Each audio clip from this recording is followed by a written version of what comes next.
एक महत्त्वाची बातमी, अर्थसंकल्पात भाजपच्या मंत्र्यांच्या विभागाला अधिक निधी देण्यात आलेला आहे। अजित पवार गट दुसऱ्या आणि शिंदे गट तिसऱ्या नंबरवर असल्याचं कळतंय।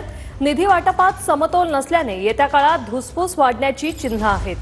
अर्थसंकल्पात भाजपच्या मंत्र्यांच्या विभागाला अधिक निधी दिल्याचं निरीक्षण नोंदवण्यात आलंय। यामध्ये अजित पवार गट दुसऱ्या क्रमांकाला आणि शिंदे गट हा तिसऱ्या नंबरवर आहे। निधी वाटपात समतोल नाही आणि त्यामुळे येत्या काळात महायुतीमध्ये धुसफूस वाढण्याची चिन्ह आहे। अर्थसंकल्प काल सादर झाला आणि यात भाजपच्या मंत्र्यांच्या विभागाला अधिक निधी दिल्याचं कळतंय। मात्र 2 नंबर वर जो पक्ष आहे तो अजित पवारांचा पक्ष आहे आणि शिंदेंच्या वाट्याला जे विभाग आलेले आहेत त्याला कमी निधी दिल्याचं देखील सध्या निरीक्षणात नोंदवण्यात आलेलं आहे। यामध्ये अजित पवार यांच्या गटाला दुसऱ्या नंबरवर आणि शिंदे गट तिसऱ्या नंबरवर आहे। महायुतीत निधी वाटपावरून आधीच शाब्दिक बाचाबाची सुरू होती आणि आता अर्थसंकल्प सादर झाल्यानंतर पुन्हा एकदा महायुतीमध्ये धुसफूस वाढण्याची शक्यता आहे, कारण भाजपच्या वाट्याला अधिक निधी देण्यात आलेला आहे। कोणत्या मंत्र्यांच्या विभागाला किती निधी पाहूया। भाजप 89,128 कोटी, दादांची राष्ट्रवादी 56,563 कोटी,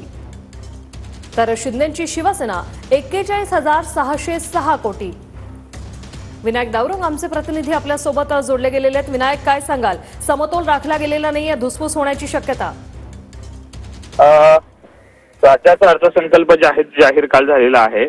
आपण जर पाहिलं तर तिन्ही पक्षांचं विभाजन मंत्र्यांच्या विभागाचं जर पाहिलं तर साहजिकच भाजपच्या वाट्याला अधिक निधी जो आहे तो आलेला आहे आणि त्याचं कारण आपण जर पाहिलं तर भाजपच्या मंत्र्यांची संख्या जी आहे ती अधिक असलेली पाहायला मिळते। त्यामुळे भाजपला निधी जो आहे तो अधिक देण्यात आलेला आहे। तर दुसरीकडे अजितदादा यांची राष्ट्रवादी आणि शिंदेची शिवसेना यांच्यामध्ये मात्र निधी मध्ये समतोल जो आहे तो राखलेला दिसत नाहीये।